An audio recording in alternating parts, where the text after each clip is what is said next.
성도 여러분들 안녕하십니까? 11월 28일 일요일입니다. 함께 하신 여러분들을 진심으로 환영합니다. 저는 퀸즈교회를 섬기는 김희상입니다. 이제 함께 기도하시고 시작하겠습니다.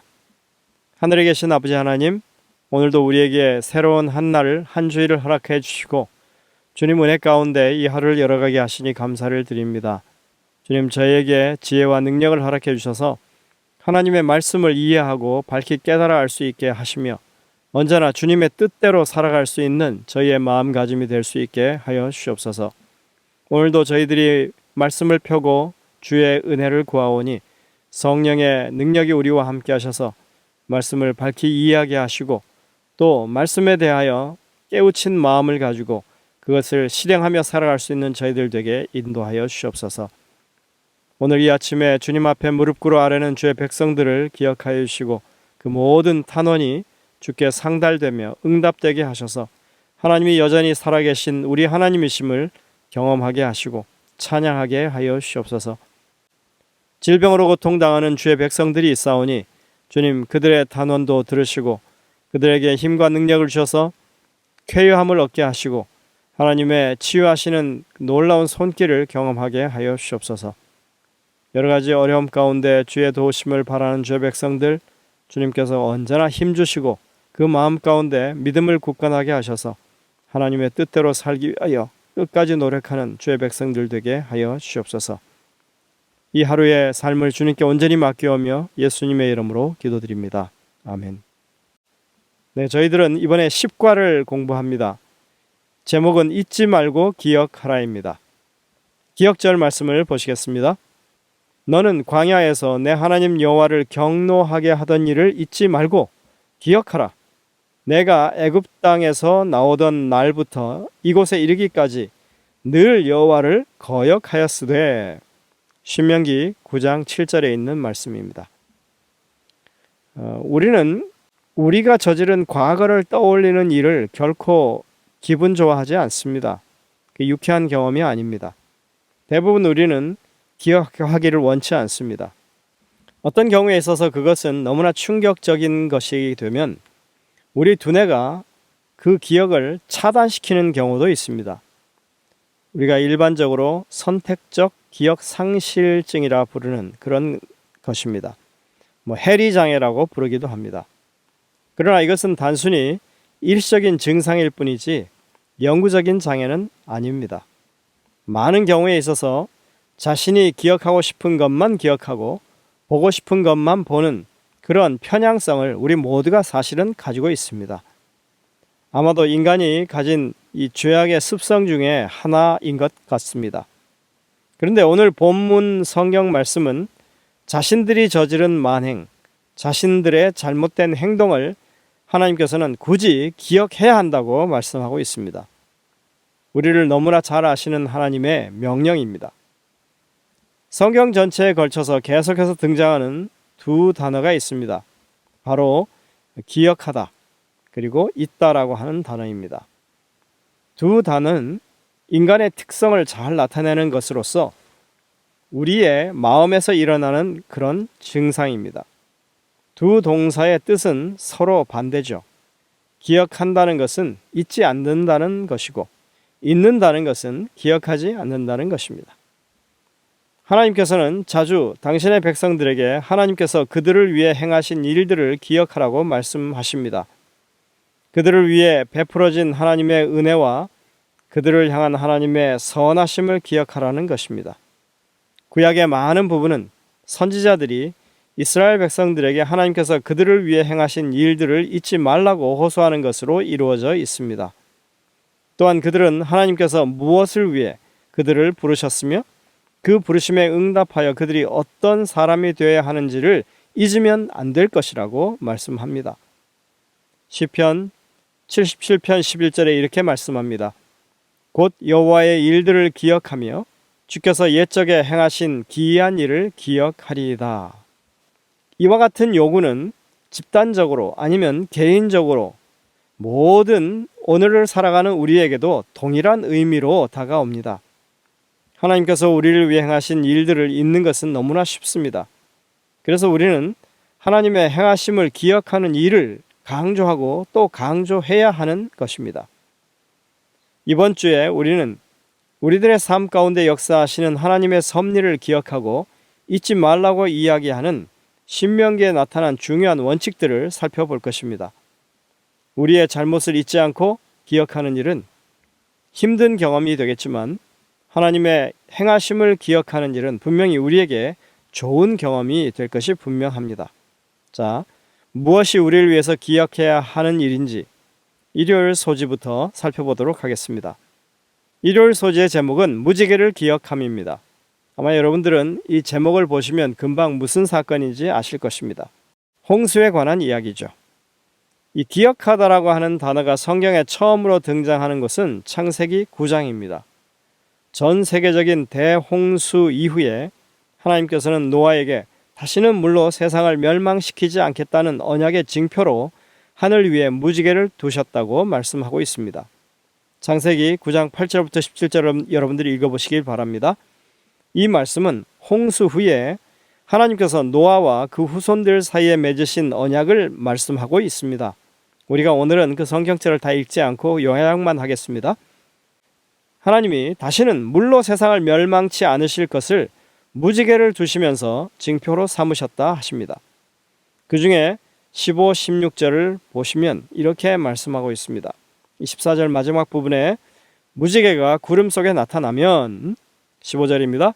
내가 나와 너희와 및 육체를 가진 모든 생물 사이에 내 언약을 기억하리니 다시는 물이 모든 육체를 멸하는 홍수가 되지 아니하리라. 16절입니다. 무지개가 그룹 사이에 있으리니 내가 보고 나 하나님과 모든 육체를 가진 땅의 모든 생물 사이의 언약을 영원히 기억하리라. 여기에서 기억하다라고 하는 단어가 어떻게 사용되었는지 여러분들 생각해 보시길 바랍니다. 하나님은 우리에게 기억하라고 직접적인 명령을 내리지 않고 하나님께서 기억하시겠다고 말씀하고 있습니다. 하나님 자신의 약속을 스스로 기억하시겠다는 것입니다. 여러분들, 하나님께서 당신이 하신 약속을 잊을까 봐서 그것을 기억하기 위해 무지개가 필요하셨겠습니까? 하나님의 기억은 완벽합니다. 그러니까 하나님은 잊으실 리가 없습니다. 따라서 무지개는 다시는 물로 세상을 멸망치 않으시겠다고 하신 하나님의 그 약속과 언약을 인간들이 기억하도록 주어진 것이 맞습니다. 무지개를 바라볼 때마다 사람들은 죄로 인해 세상에 내려졌던 하나님의 심판을 기억할 뿐 아니라 세상을 향한 그분의 사랑과 다시는 물로 세상을 멸망시키지 않겠다고 하신 하나님의 약속을 기억할 것입니다. 그럼에도 불구하고 하나님은 굳이 무지개를 통해서 자신의 언약을 기억하시겠다고 하고 있습니다. 하나님의 기억과 인간의 기억이 만나는 것입니다. 홍수에 대해 하나님의 기억은 고통과 아픔의 기억일 수밖에 없습니다. 그것은 우리가 창세기 6장의 기록을 통해서 이미 확인한 바입니다. 비록 악인들이 마땅히 멸망받아야 하는 것이었지만 악인의 죽는 것을 결코 하나님은 기뻐하지 않으시는 모습을, 그리고 그 하나님의 고통과 탄식의 그 슬픔의 한숨이 이 창세기 6장에 나오는 것입니다. 그래서 성경은 하나님이 후회하셨다라고 기록하고 있는 것입니다. 인간은 선택적 기억 상실증 또는 과거의 역사를 일부러 잊어버렸다고 핑계를 대기 일쑤지만 하나님께 있어서는 이 홍수라고 하는 것이 여전히 생생한 파멸의 현실일 수밖에 없는 것입니다. 그렇기 때문에 우리는 여기에서 기억하다라고 하는 개념이 아주 중요하다고 하는 것을 봅니다. 그것은 우리가 하나님의 기억하심을 이해한다고 하는 것이고, 나아가서 하나님의 약속을 기억하고 하나님의 경고를 기억하고 세상에서 하나님께서 하시는 일을 기억하는 것을 우리에게 지금 요청하는 것입니다. 많은 과학자들이 자연 법칙의 지속성에 근거해서 전 세계적인 홍수는 결코 일어나지 않았다고 부정하고 있습니다. 그런 시대에 하늘에 떠 있는 무지개는 아주 중요한 의미를 가질 수밖에 없습니다. 홍수가 일어나기 전 많은 사람들이 이와 똑같은 생각을 가지고 있었다고 그것을 엘렌 화이트는 기록하고 있습니다. 엘렌 화이트는 당시 지혜 있는 자들이 자연 법칙은 매우 확고하게 확립되었기 때문에 하나님께서도 그것을 변경시킬 수 없다고 추론했다고 기록하고 있습니다. 이것은 부조와 선지자 97쪽에 나오는 얘기입니다. 홍수전에 살던 사람들은 자연 법칙에 근거하여 그 일이 일어나지 못할 것이라고 주장했고, 홍수 후에 사는 사람들은 또한 자연 법칙에 근거해서 그런 일은 절대 일어나지 않았다고 주장합니다. 이것은 오늘날에도 여전하죠. 비단 홍수 사건뿐 아니라 홍해를 건너는 사건, 그것은 과학적으로 입증될 수 없는 일이라고 말합니다. 그들은 그것을 받아들이지 않습니다. 예수 그리스도가 동정녀에 의해서 탄생했다? 예수 그리스도가 성령에 의해서 잉태했다? 예수 그리스도가 성령에 의해서 잉태했다는 것에 대해서도 그것은 결코 받아들일 수 없는 것이라고 말합니다. 성경 속에는 사람들이 자연 법칙을 기준으로 볼 때 결코 일어날 수 없는 그런 일들이 많이 기록되어 있습니다. 이러한 초자연적인 사건들을 받아들이는 것이 사실은 우리의 믿음입니다.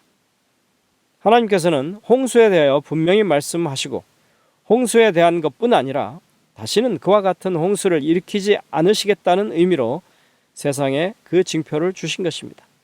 그러므로 우리가 아름다운 색채로 하늘 위에 기록된 무지개의 의미를 기억한다면 하나님의 말씀이 확실한 것을 분명히 믿을 수 있는 것입니다. 믿음은 이처럼 매우 단순한 것입니다. 이런 것을 마치 우화나 전설적인 요소로 치부해버리는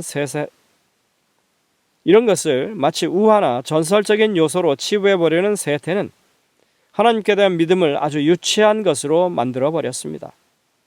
우리의 믿음은 자연 법칙 하에서 쉽게 이해가 되기 때문에 형성되는 것이 아닙니다. 단지 하나님이 존재하시고 우리를 향해서 그 영원한 사랑을 가지시고 우리에게 보이셨기 때문에 그것에 대한 이해가 우리 마음속에 자리 잡았기 때문에 형성되는 것이 바로 우리의 믿음인 것입니다. 마치 우리가 전혀 알지도 못하는 창조에 대해서 태초에 하나님이 천지를 창조하셨다고 하는 그 말씀을 믿음으로 받아들이는 것과 마찬가지인 것입니다. 믿음은 그렇게 시작됩니다. 신화나 전설처럼 보이는 이 창세기의 창조의 사건과 그 이후의 기록들을 역사적인 사실로 받아들이는 것이 우리의 믿음입니다. 그리고 우리는 그 모든 것을 다 하나님의 행하심으로 인정합니다. 바울이 말했던 것처럼 믿음은 들음에서 나며 들음은 그리스도의 말씀으로 말미암는 것입니다. 믿음은 하나님의 말씀을 받아들이는 것입니다. 매우 단순한 전제 조건을 인정하는 것입니다. 우리가 하나님의 창조를 인정할 수 있다면 우리는 이 우주를 그분이 그 손으로 창조하셨음을 받아들이게 되는 것입니다. 우리가 하나님의 존재를 인정하게 된다면 우리는 그분의 말씀을 신뢰하게 되는 것입니다. 우리가 무지개를 통해 주신 하나님의 약속을 신뢰할 수 있다면 하나님께서 우리에게 주신 다른 모든 말씀들을 또한 믿을 수가 있는 것입니다. 그러기에 우리는 무지개를 볼 때마다 하나님의 약속을 잊지 않고 기억할 수 있습니다. 홍수가 있었으며 하나님은 인류의 멸망을 안타까워하셨고 우리로 하여금 하나님의 사랑을 기억하기를 원하신다는 사실을 우리가 생각할 수 있는 것입니다. 오늘 영감의 교훈에 보면 이렇게 말합니다. 사람들과 맺으신 언약의 징표로서 아름다운 무지개를 구름 속에 이렇게 두심으로 나타내신 당신의 그릇 행하는 피조물들에 대한 하나님의 겸손과 동정은 얼마나 큽니까? 주께서는 무지개를 보실 때 당신의 언약을 기억하시겠다고 선언하십니다. 그러나 이것은 그분께서 당신의 언약을 잊어버릴 수도 있다는 것을 의미하지는 않습니다. 그분께서는 우리가 그분을 더 잘 이해하도록 하시기 위해서 우리 인간의 언어로 우리에게 말씀하신 것입니다. 부조와 선지자 106쪽에 와이스는 이렇게 기록했습니다. 하나님은 우리 한 사람 한 사람을 결코 잊지 않으시는 분이십니다. 우리도 하나님의 권능의 팔을 잊지 않기를 간절히 바라고 계십니다. 이것은 뜬구름 잡는 생각이 아니라 인류 앞에 엄연히 놓여있는 삶의 현실이라고 하는 것을 우리가 인정하며 사는 것이 우리의 믿음이라고 하는 것을 오늘 여러분들이 다시 한번 되새기게 되시기를 간절히 바랍니다. 함께 기도하시겠습니다. 하늘에 계신 아버지 하나님, 성경에 나와 있는 모든 하나님의 말씀을 우리가 믿음으로 받아들입니다. 주님께서 우리에게 주신 그 믿음이 말씀을 통하여 그렇게 우리가 내리고 열매가 맺히는 그것이 됨을 우리가 분명히 믿습니다. 주님, 우리의 믿음이 흔들리지 않도록 늘 말씀에 유의하는 저희들 되게 도와주시고, 오늘 말씀하신 이 무지개를 통해서 우리에게 주신 이러한 언약이, 그 약속이 여전히 우리의 이 현대를 살아가는 시대에도 그것이 효험이 있는 약속임을 기억하게 하시고, 언제나 우리 주변에 있는 그러한 일들을 바라볼 때 하나님의 그 언약과 사랑을 다시 한번 우리 마음 가운데 되새길 수 있는 저희들 되게 하여 주시옵기를 예수님의 이름으로 간절히 기도드립니다. 아멘. 네, 여러분들 오늘도 이 주신 말씀들을 깊이 묵상하면서 주님의 음성을 듣게 되시길 바랍니다. 저희들은 내일 다시 뵙겠습니다.